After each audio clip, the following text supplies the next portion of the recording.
Monkey D. Dragon was introduced to the One Piece story exactly 1029 chapters ago. But what has Dragon actually done in all this time? The fact is, Dragon has been a very inactive character in the well over 2 decades he's been in the manga. What if this was however all done on purpose? What if the reason why Dragon has done so little in the story is because the plan has always been for Luffy's father to have only one real arc?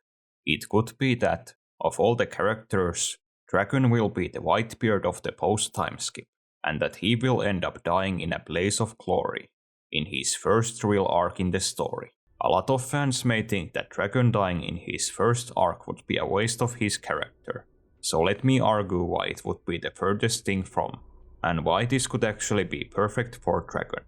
The reason why I used Whitebeard as my example before is because he very much proves that you don't need more than one arc to make a big impact on the story. Just like with Dragon, the pre-time skip One Piece story spent a lot of time building up Whitebeard, only for him to die in the first arc where he got focus. This was however the opposite of Whitebeard's character being wasted. The Marineford arc essentially made Whitebeard the main character of the manga for over 24 chapters. Even though Whitebeard's character has only gotten focus in one arc, his impact on the story is still incredibly high, and he arguably overshadows a lot of series regulars who appeared in multiple arcs.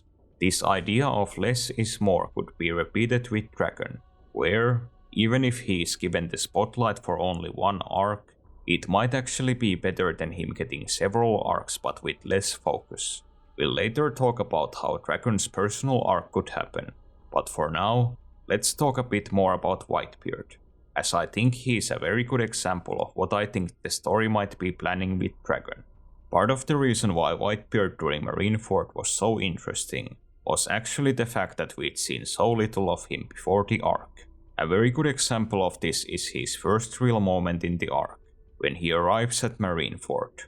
This scene is preceded by an absurd overview of the military might the world government had gathered on the island to fight Whitebeard. Not only are there thousands of marines present, but literally most of the strongest characters introduced so far in the story are also fighting on the government's side. This is then contrasted with the image of Whitebeard overlooking the entire island, fully confident that he can handle fighting against all these forces. What follows is Whitebeard for the first time revealing his devil fruit power, creating literal tsunamis that dwarf the entire island. This scene wouldn't have worked nearly as well if we'd already seen Whitebeard in action before the arc. There would have been no mystery as to how this one old man could possibly fight against all these enemies, and no surprise when we finally discovered the power Whitebeard wielded. This could be exactly what the story has always planned to do with Dragon, where the reason why he has not gotten any action is because the story might be saving Dragon for his personal Marineford moment. One thing that should be mentioned is that Dragon's character has been built up for far longer than Whitebeard was. As said in the very first sentence of this video, it has in fact been more than 1000 chapters since Dragon's original introduction at Logtown. Despite this, Dragon may still only need the same few dozen chapters of limelight as Whitebeard to make his mark on the story. The reason for this is that the way the story is exploring Dragon's character is the reverse of how Whitebeard was handled. With Whitebeard, he was still mostly an enigma before Marineford, where you can count with one hand the amount of scenes he'd had before the arc started. While Marineford was Whitebeard's arc, we've actually also gotten to learn even more about him after his death. Whitebeard appears very regularly in flashbacks during the post-time skip, and we've learned more and more about just how huge of a figure he was in the setting, as we explore more of the One Piece world. What does any of this have to do with Dragon, however?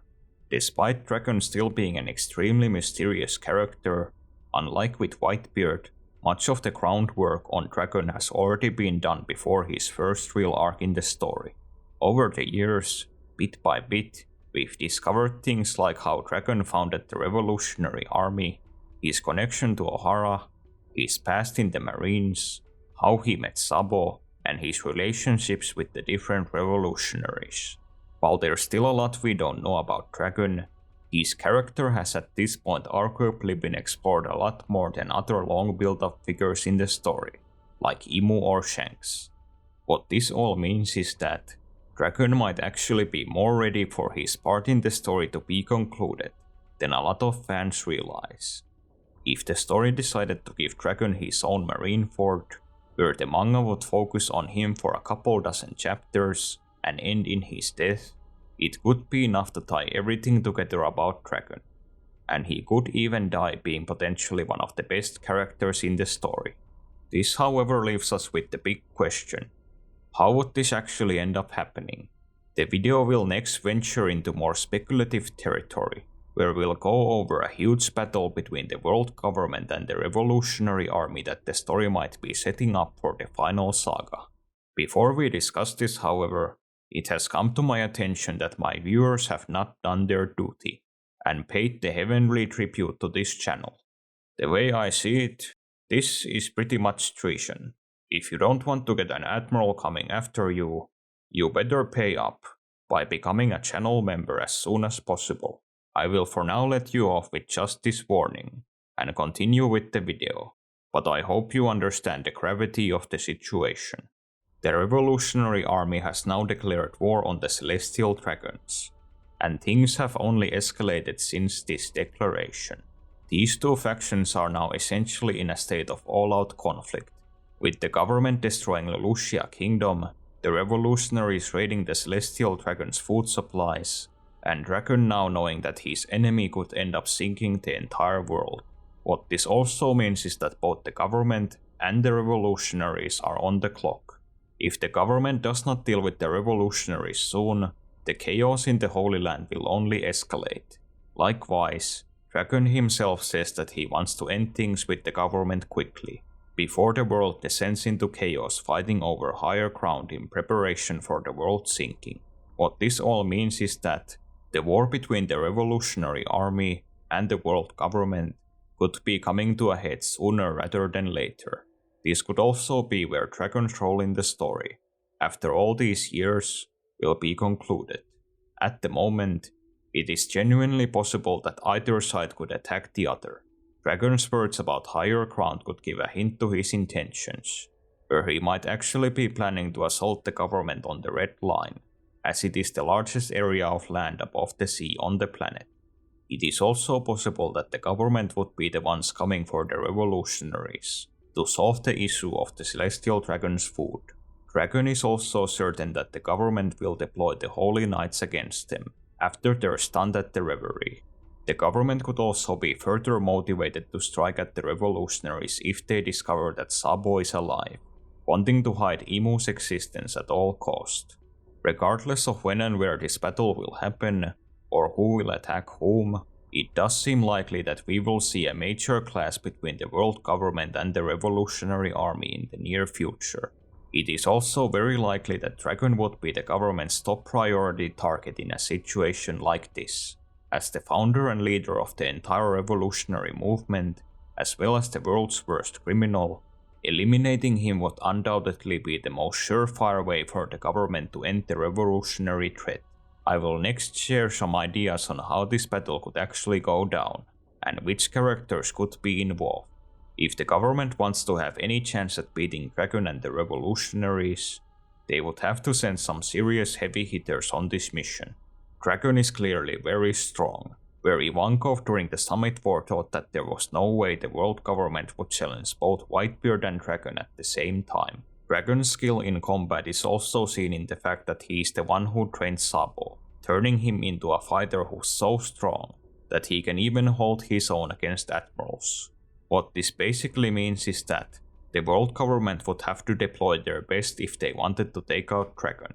Specifically, this would probably mean the admirals, the Seraphim, the Holy Knights, or the Five Elders. It could even be that this situation is so important that Akainu, or even Imu himself, would take the field if it meant eliminating Dragon. While this may sound like overkill, this is pretty much how the world government operates. With these types of important missions, they always deploy an overwhelming amount of military power, as seen during the Summit War and the Egghead incident. These would all be fairly interesting opponents for Dragon to potentially face in battle. I will next discuss these candidates one by one. Dragon is a former Marine, and Akainu seemingly has some personal disdain for him based on Marineford, so it would not be surprising if the two have history. This is further reinforced by the fact that Akainu was one of the few people in Marineford who knew that Luffy was Dragon's son, before Sengoku announced it to everyone. Akainu could also actually be someone strong enough to beat Dragon in a fight, as we've seen with his pretty incredible feats in the story. The Five Elders could also be another very interesting candidate to fight Dragon. Dragon's goal has seemingly always been to bring down the Celestial Dragons, so him fighting against the highest ranked Celestial Dragons would make a lot of sense. The Elders are also the ones behind the Ohara incident, which was a very impactful moment in Dragon's life, and actually the catalyst to him creating the revolutionary army in the first place. Still, arguably, the enemy Dragon has been fighting against all these years, even if he did not know it, is Imu. As the actual king of the world, Imu is ultimately the one behind most of the destruction and horror the world government has wreaked on the world. If Dragon is to die in his fight against the government, it could make sense for him to die fighting against its true leader, and the one who's ultimately approved all of the government's crimes. What if, however, when we finally see Dragon in action during the story, it would not be against just one character? Let's say the idea discussed in the beginning of this video were to happen, and Dragon would get his own Marineford arc, where the story for a short period of time essentially made Dragon the main character. One of the best aspects of Marineford was the fact that Whitebeard was essentially a one-man army, where he did not fight against just one, but several characters. While the ones who in the end killed Whitebeard were the Blackbeard pirates, this was only after Whitebeard had already fought a literal horde of marines, including all three of the admirals. If Dragon is being saved for a bombastic arc centered around him in the final saga, he could end up doing something similar. For example, what if Dragon actually fought against Imu and the Five Elders at once? This could mirror Sabo's scene in the Reverie, where he had to flee the overwhelming danger of facing the King of the World and the Elders at the same time. Dragon could demonstrate just how powerful he is by being in the same situation, but unlike Sabo, he'd actually managed to hold his own and fight back. An interesting thing to note is that, as Dragon is a former Marine, he would be fighting against people who used to be his bosses. I guess this would make it pretty much a literal boss fight. If you want to go even beyond this idea, Akainu could also be a part of the squad who would fight against Dragon. This way, the story could explore whatever history Sakazuki has with Dragon. A lot of One Piece fights are used like this, where they're an avenue for the story to explore the combatants' backstories. This was for example recently seen in Garp's fight with Aokichi, which was accompanied by a flashback showing their history. Whether he'd be facing off against all of the Five Elders, Imu, Akainu, or any number of world government characters, it could offer a great opportunity for Dragon to live up to all of his build-up. He would not have to win, but to simply hold his own, and look as epic as possible while doing it. Whitebeard is hardly the only example in the story of just how cool a character can look, while facing off against overwhelming opposition like this. Arguably, some of Luffy's most fierce moments in the story come from scenes like this, where he's fighting against enemies he cannot beat, but chooses to stand his ground regardless. If Dragon's final moments in the story were to be in a fight against overwhelming world government forces, this could be both the first and last time where he would show off his full power. Naturally, Dragon should get some pretty stellar moments in an arc like this. Just to go over some of the possibilities, Dragon could demonstrate anything from having an awakened devil fruit, knowing advanced haki techniques such as Future Sight or Conqueror's Coding, to even something like him being a master of Rokushiki, due to his background in the Marines. Even if Dragon were to die, he would likely not go down without a fight. There would be a lot of opportunities to showcase just how badass Dragon is in this kind of a fight to the death. He could for example end up taking out some of the Five Elders. This would be pretty huge. Even though the elders are seemingly immortal, Joy Boy demonstrated that they can be overwhelmed by Conqueror's haki. Dragon could live up to his decades of build-up, by not only being one of the few characters who could harm the elders, but by also managing to kill some of them. If he is this powerful, another thing Dragon could do is potentially leave a permanent scar on Imu in his last stand against the government.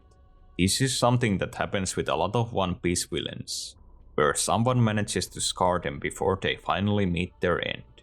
This would likely get a big reaction out of Imu, who's remained sheltered in the Holy Land for centuries, and has possibly not been damaged since the Void Century. As brought up earlier, this is however all just speculation, and is only meant to give some kind of an idea on how Dragon having a last stand like this could go down. Beyond combat, Dragon could also do something that would change the course of the story in his final moments. If we look at other legends in the One Piece world, Roger, Whitebeard and Vegapunk all used their last minutes to pretty much set the world on fire, with just their words. Dragon's death could have a similar effect, where it could for example be a key moment in his revolution against the Celestial Dragons. Even though the government killing the head of the revolutionary army would be a massive win for them and a huge loss for the revolutionaries, it could also work backwards. Dragon is likely the biggest living symbol against the oppression of the Celestial Dragons, and him dying against them could make him a martyr. This could go even double, if Dragon in his final moments showed that the government can be beaten by taking out some of their key members, like the 5 elders. While I brought this up before, I should emphasize just how big of a deal Dragon killing an elder would be. Simply striking a Celestial Dragon was supposedly such a big deal that no one before Luffy had dared to do it in centuries. The elders are the highest ranked Celestial Dragons, who are the closest thing to gods in the eyes of the people of the One Piece world. Someone actually killing an elder would be a historic event, to say the least. If Sabo's actions in the Reverie ignited several rebellions across the world, something like this could set the world against the Celestial Dragons, more than any prior event in the story. Even more importantly, if Dragon died fighting against the government, he could echo one of the biggest themes in One Piece.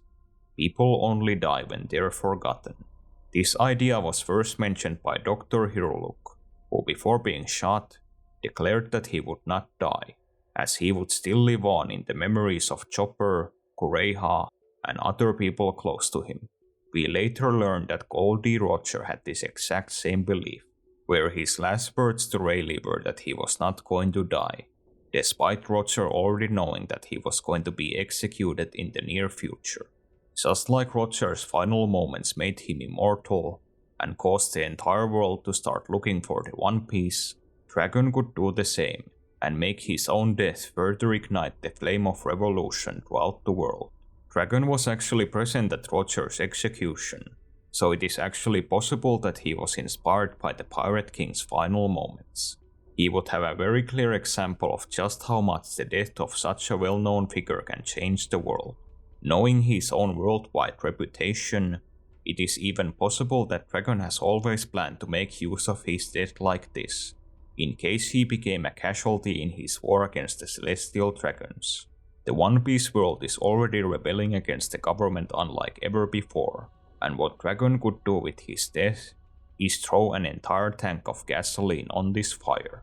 Now that we've discussed the idea of Dragon dying and what his death could mean for the story, the last thing I want to go over is Dragon's role after his possible death. Even if Dragon were to die, this might not be the end of his time in One Piece. I get that some of you may still think that Dragon needs more time in the story than just one arc, but this could still be accomplished even if he is dead. Just like with Whitebeard, the story could still explore Dragon a lot even after his death, with us learning more about him through other characters and flashbacks. Whitebeard is also not the only character the story has used like this. Ace, even before Marineford, had been a fan favorite character, where he appeared in multiple arcs, and even got his own cover story. He's however also a character who's gotten a lot more focus after his death than when he was alive, where he's to some degree referenced in most of the arcs after Marineford.